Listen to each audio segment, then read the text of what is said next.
How's it going, everybody? Jared Lutz back at it again with another Diablo 4 video. This time it's a quick one. We're talking gambling and we're talking silent chests. First off, if you don't already know, gambling for items exists in Diablo 4. In every main town in the game, you can find a vendor called the Purveyor of Curiosities. This vendor only accepts the Obols currency, which are these blue little coins that you see at the bottom of your inventory screen right by your gold. Now, depending on what you've done in the game, you'll have a different maximum Obol count that you can carry at any one time. If you expand your materials and your stats screen, you can see this max amount under the currencies section. The maximum amount you can get is currently sitting at 1,000. You can increase this max by hitting higher renown tiers as well as from activating some altars of Lilith. As far as obtaining Obols, you get them mainly from the events in the game. These can be open world events, events in dungeons, events in cellars. Sometimes you get them from quest rewards, and the better you do during an event, the better the chest you get at the end and the more Obols you get from that chest. So when you're doing an event, make sure you're looking at the right side of the screen where it tells you how to complete the mastery version of the event, because upon completion of the mastery version, you get a better chest, which gives you more Obols. Then the only place to spend these Obols is at this vendor. So when you hit your max amount, find one of these guys. Their icon on the map is like a little bag with coins. This vendor sells items for every gear slot, and they each cost a varying amount of Obols. Early on in the game, gambling your Obols here is a great way to get legendaries early.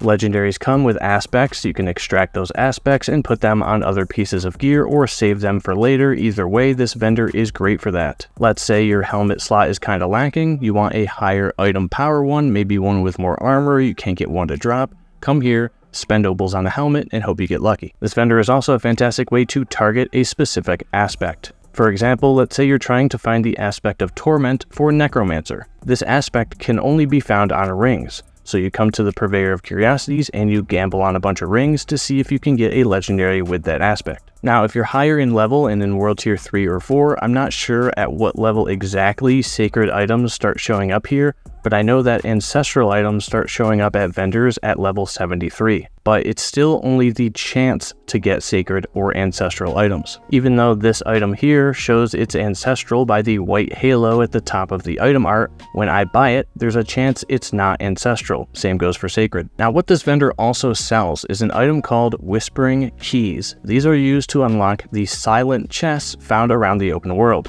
They're these big locked chests. They're really hard to miss. My original goal for this video was to find and open 66 of these chests in order to really see if they're worth opening, if it's worth spending the 20 Obols it costs to buy a key for one of these chests. After about 35 or so, I gave up because, my god, there is so much more I could be doing in this game right now than searching for and opening these absolutely worthless chests. I guess Blizzard's idea behind these is that they're a way to spend the least amount of Obols with a chance to get something worth more than what you spent in terms of Obols. Because yes, you can buy a key for 20 Obols, open a chest, and you have a chance to get a legendary piece of gear out of that chest. And all pieces of gear at this vendor cost more than what it costs to buy a key, so you'd be getting a net gain, I guess. The problem is, it's not worth it at all. After opening more than 35 of these silent chests across World Tier 2, 3, and 4, I've gotten a whopping 2 legendary drops. 2.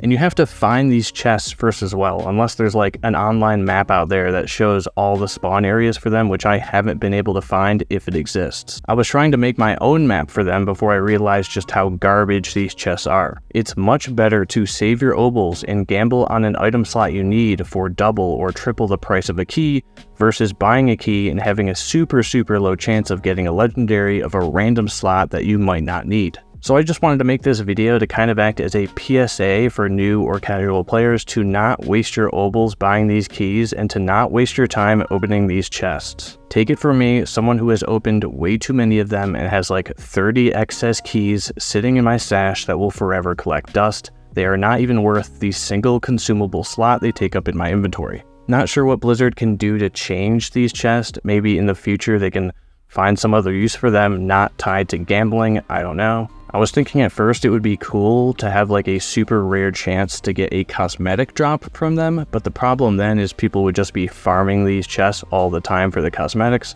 Maybe that's a non-issue and would be fine, but if there was even a super small chance at a cosmetic from these chests, I'd be opening every single one of them. Let me know what your thoughts are down in the comments. Subscribe for more Diablo 4 videos. I've got loads more in the tank, lots more guides, beginner and casual player related stuff, and I cover all the Diablo 4 news as soon as it breaks. So yeah, stay tuned for all that, and until next time, peace.